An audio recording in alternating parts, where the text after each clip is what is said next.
First, fast, accurate. With Jennifer Copeland and Rick Shutt. You're watching WSBT 22 News at 6. An Elkhart teenager is still on the sex offender registry tonight after a judge deferred his appeal for more time to make a decision. Now, Zach Anderson was sentenced to 90 days in prison and 25 years on the sex offender registry after having sex with a Michigan girl who lied about her age. WSBT 22's Zach Crenshaw was in the courtroom where Anderson appealed for a resentencing. He joins us now live outside the Niles courthouse. And Zach, the Anderson family is upset with today's decision.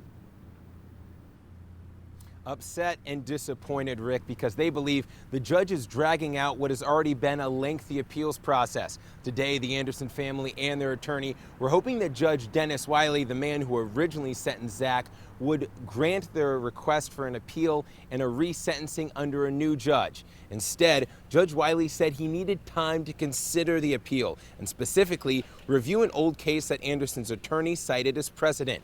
The attorney argued that the 19-year-old Zach deserved a resentencing because the state prosecutor had violated their plea agreement by indirectly encouraging the judge not to grant a juvenile status that would have kept Anderson off the sex offender registry. The attorney says that when Anderson pled guilty months ago, he had the expectation that the prosecutor wouldn't oppose the juvenile exemption. Instead of a resentencing date like they had hoped, the Andersons were told to wait a while longer, something they say they've done long enough. I mean, you know, we're patient people, but my goodness, I want my son's life back. I want him to be able to move on. They killed his college whole semester. They stripped that away. He lost all that money, and we're ready to move on. Now, there's no specific timeline as to when Judge Wiley will make his decision. Anderson's attorney says he's hopeful it will come in the next week. If he's granted that resentencing, he'll go before a new randomly chosen Niles judge who will have Zach's fate in his hands. Until then, Zach's going to continue living under very strict sex offender laws. He's not allowed to live at home because it's in a certain distance from a public park, and he's not allowed to have a smartphone or a computer, something that was very important to the computer science major who now is no longer enrolled in college. Reporting outside the Niles courthouse, Zach Crenshaw, WSBT 22 News. Well, the coroner says there are no signs of significant trauma on a man found dead near the St. Joseph River in South Bend. The pathologist is waiting on the results of toxicology and microscopic tests to determine why 57-year-old Stephen Patrick died. Police found Patrick's body Monday night at the bottom of a steep embankment near the corner of LaSalle and Michigan. Police say he was there for at least a day. A park officer noticed a bike parked nearby for a couple of days and then found the body. Well, in the past 3 months, 5 people have been hit and killed by trains in St. Joseph County. Police have launched a new effort today to keep people off the tracks.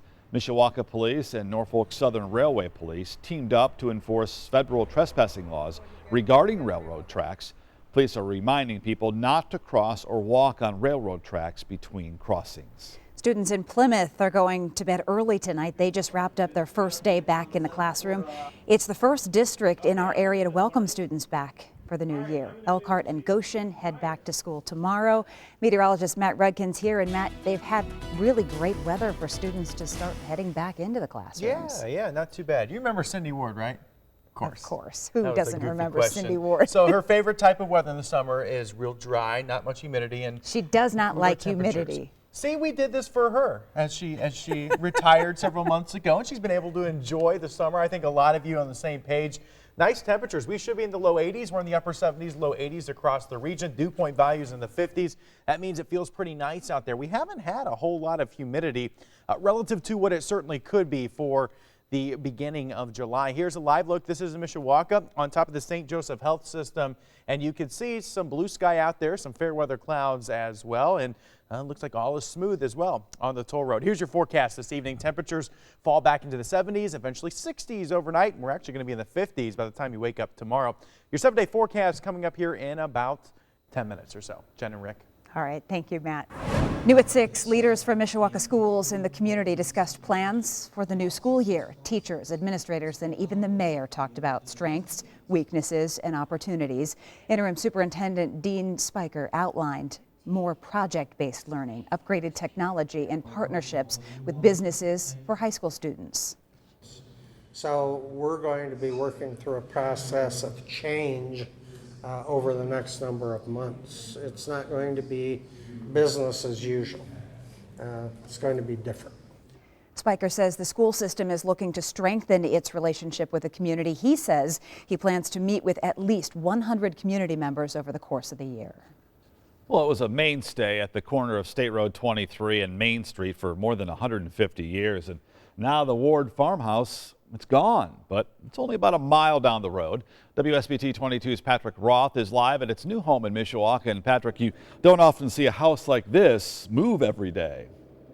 Rick, and a lot of people lined up to see exactly how they would pull this off. Now, the move itself didn't start until around 10 in the morning, but people were lined up well before them to see this little piece of history pass them by. It's the only house of its kind in the area, and it was not designed to be mobile. So when, after more than 150 years in the same spot, workers started to move the old house, people wanted to come out and see it. I was wondering why the house was up on a trailer, and then today I heard Aunt Elena and my mom say, "Do you want to go watch the house move?" And so I just thought it would be cool. We just wanted to see the house move. We haven't seen anything like this and figured we're probably not going to see anything like it around here again. While the trip was only a mile or so and only took a few hours to finish, behind the scenes, it took much longer. It's a lot of work. Historic Landmark Foundation, Todd Zeiger started this project probably 6 years ago, and it took this long to come to this point today. It took years to be able to find a buyer for the old home, and even then the owner had to be willing to pay for the expense of moving and eventually repairing the old house. But for the people who helped move it and the people who watched them, it was well worth the cost. I think it's very important. I mean, they don't make things like that much anymore, and I mean, it's history, so why would we forget our history just to build something else? Here we are. It'll be around for another 100 years that people can come down this lane and say, wow, look at that house. How did it ever end up here? Well, we all know how it ended up here. Now, as you can see, the house is moved behind me, but they are by no means done working on it. They still need to make some repairs to the bottom because, as you'd imagine, 150 years can take its toll, and there are some problems with the bottom of the house. But they hope to have it in its new foundation by next week. Live in Mishawaka, Patrick Roth, WSBT 22 News. An impressive move they made today. It was. Fans are starting to fill the seats at Four Winds Field right now. The South Bend Cubs are getting ready for a potentially historic night. And the team needs just under 4,300 fans to attend tonight's game to break the franchise attendance record. WSBT 22 Sports Director Pete Byrne is at Four Winds Field right now. Pete, great night for baseball. So it looks like the team might set that record tonight. Yeah, Rick, it is a beautiful night for baseball, and I think we can break a little bit of news here. I'm joined right now by Team President Joe Hart.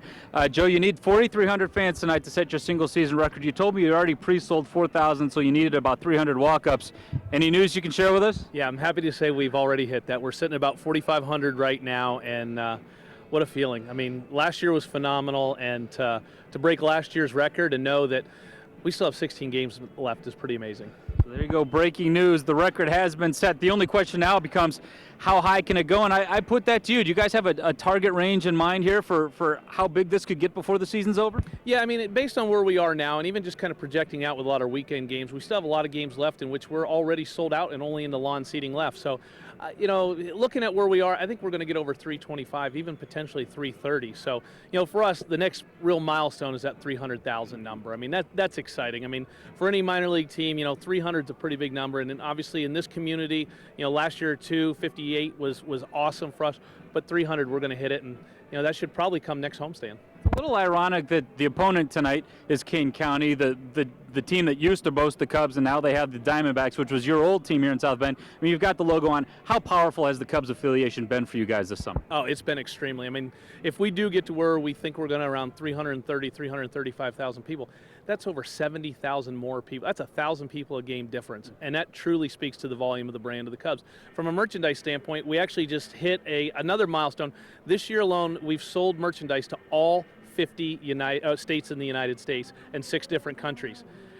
It's just amazing. That shows the power of the Cubs brand. But also, we wanted to create a unique brand that was unique to South Bend, and I think we were able to do that. It's still very similar to the Cubs, but yet it's ours. It is South Bend's logo. Well, congratulations on your success, and we'll enjoy seeing how big this gets before the year's over. Hey, thank you very much. It's extremely exciting, and biggest thing I want to say is thank you, Michiana. Thank you to the region, because without all of you, this doesn't happen. There you have it, Joe Hart, president of the South Bend Cubs, who tonight officially will set their all-time single-season attendance record. And Rick, from here, it's anyone's guess how high that number can climb. When I come back later in sports, by the way, we're going to take a look at the product on the field. It was a pretty special night last night that we're going to relive for you when I return. Certainly history in the making, Pete. We'll see you in a little bit. Thanks. Yeah, that's wonderful news to see is. happening like that. Well, the Potawatomi Zoo mourning the loss of a beloved animal, why the zoo had to euthanize its 19-year-old tiger. And Matt says some changes could be on the way. A look at the First Alert forecast next. Now, your accurate First Alert weather forecast with meteorologist Matt Rudkin. Well, very nice. We've been really spoiled by this weather, but a little bit of rain would be nice. That would help. We may see a little bit, especially our southern counties. Most of us likely not going to see much, if anything, tomorrow. Here's a live look in St. Joe. There are some clouds out there, so not as bright as it's been the past several days, but certainly hard to complain when temperatures are in the 70s to around 80 and humidity remains low. Obviously, a lot of people taking advantage of the beach up there in St. Joseph. It's 79 in South Bend, 76 in St. Joe, 73 Michigan City, 81 Rochester, 79 Goshen, 82 in LaGrange. Here's a look at the wind. Still dealing with somewhat of a northerly wind. It really depends on where you're at, so we'll go with variable, anywhere from 5 to 10 miles an hour. But that northerly component for most of us overall, especially up in the clouds, it is more of a north flow, and that brings in the drier air. And you can see dew points still in the 50s, and when you're in this category, it means the atmosphere itself is not real wet. There's not a lot of moisture in there, and that you can feel it. You physically don't feel the humidity like you would if these numbers were 10 to 15 degrees higher. Here's satellite radar composite. There's some of the clouds, but notice a lot of southwest Michigan seeing lots of sunshine. You actually see, watch when the satellite starts, you can see the ring of the Lake Michigan there, and that's the drier air thanks to Lake Michigan, or the cooler air. But look downstate, our friends in Evansville, Terre Haute, they've been dealing with a lot of rain, still dealing with more rain down by Paducah and Cape Girardeau heading their way, and that's going to be the theme here for a while. So if you have friends and family down that way, they're actually dealing with flooding around the Ohio River. But for us, like Jennifer said, we could use a little bit of rain. Wider view of temperature showcases no big extremes, and that means our temperatures next several days very comparable to what they have been. So here's the setup. This is for tomorrow. High pressure up to our north. So if you're heading up to Grand Rapids or northern lower Michigan, really, really nice. Low pressure down to our south. That's what's impacting southern Indiana, and notice the rain chance gets real close. Our southern counties, far southern areas could see a rain shower tomorrow. We're talking potentially Silver Lake, Claypool areas to Rochester, to Winnemac and areas in between. Up in Michigan, no rain at all expected for you. Here's Futurecast. And notice our particular in-house model here has the rain well south, even south of Michiana. So it's very possible none of us see any rain at all. Notice more sunshine up to the north and west, more clouds to the south and east. As far as temperatures go overnight tonight, we're back into the 50s, so pretty refreshing. Tomorrow, the same deal as today, upper 70s to around 80. So for tonight, we'll go with 57, partly cloudy skies. Tomorrow, we'll go with the mix of sun and clouds. If you live up north, more sunshine. If you live south, probably more clouds, maybe a rain shower. Notice we've got it very low, and that's going to be for our southern regions. 80 on Friday, 82 on Saturday. Mix of sun and clouds the next several days. Real nice weekend. Again, humidity remains relatively low compared to what it certainly could be for early August. Another chance for rain on Monday. That's looking better and better. So if you do need some water, that's the day to look for, Sunday night and into Monday. But overall, like you said, it is looking pretty dry. We could use some rain. But, hey, it is what it is. It could be a lot hotter and more humid this time of year. So for the athletics in the high schools and whatnot, and farmers and Cindy Ward, that was so funny because I always think about those humid days and always think about sunny her. 70, no humidity. She doesn't like the winter. She doesn't like the summer. She just likes those one But days. she's not picky. Yeah, that's true. She is. Maybe a little. All right, I'm not afraid to say it. Thanks, Matt. In the market for a new RV where you can see some of the latest models in our area, many made right here in Michiana. Next. First to cover breaking news with Jennifer Copeland and Rick Shutt. Your accurate First Alert weather forecast with meteorologist Matt Rudkin. And sports with Pete Byrne. You're watching WSBT 22 News at 6. People around the area are remembering the Potawatomi Zoo's Amur tiger today. You see him right here, 19-year-old Flash was actually put to sleep this morning. And you see these pictures that we're getting here, just amazing pictures. Viewers have been sending these to us all day long, just sweet memories of the tiger. The zoo says Flash had been receiving treatment for arthritis and suspected kidney disease over the last year. His physical health had been declining due to his old age. The zoo says it will be working to get more tigers in the near future. And you can share your pictures of Flash with us. Just send them to us at share@WSBT.com. 6, a grand opening for a new business today. Bell Tire opened its first store in Indiana. It's on Portage Road in South Bend. Bell Tire plans to open 3 more locations this year. A second store in South Bend, one in Mishawaka, and another in Elkhart. Bell Tire was founded in 1922 in Detroit. It now has more than 90 locations across Michigan, Ohio, and now Indiana. Well, the 60th annual Midwest RV Super Show kicks off its 4-day run tomorrow at the RV Hall of Fame in Elkhart.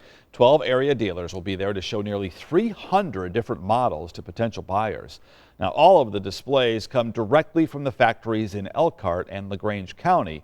It's the first show in the country where you can see the 2016 models. It's a big deal for a lot of people to get a first look at the 2016s. They're rolling off the lines, they're coming straight out from the factories, and the dealers are bringing them out. We'll see the 2016 models here in Elkhart before anybody else will, and that creates a lot of excitement for people coming out to see the brand new models. Now, last year, about 4,000 people attended. This year, they're hoping to see around 4,300. Stay with us. Sports is coming up next. Now, sports with Pete Byrne. Good evening and welcome. Sports is coming to you tonight from Four Winds Field, and as we told you earlier in the show, it's a historic homestand for the South Bend Cubs. Tonight they will break their all-time single-season attendance record, and while that's certainly exciting, the excitement in this homestand actually began last night. South Bend Cubs pitcher Eric Leal flirted with franchise history last night. Leal pitched a gem and took a no-hitter into the 9th inning, and with 2 outs in the 9th, he would get Kane County to ground out, so 27 outs, no hits, but technically not a no-hitter because the Cubs didn't score a single run for Leal, and the game would continue into extra innings. Leal nonetheless walked off the field to a much-deserved standing ovation last night. Heck, on any other night, he would have had a no-hitter. I spoke to the young pitcher from Venezuela today, and record or not, he says he enjoyed the moment.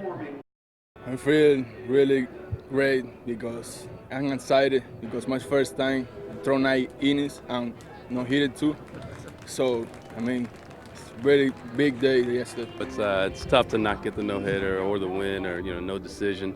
But what I did tell him today was that it was a pleasure watching him perform that way. We didn't get a chance to yesterday because of the 12 innings, but being on this side of it, it was fun to watch, and seeing him go after those hitters the way he did, and he was pumped. As the game went on, he got more and more pumped. So that was a pleasure to watch.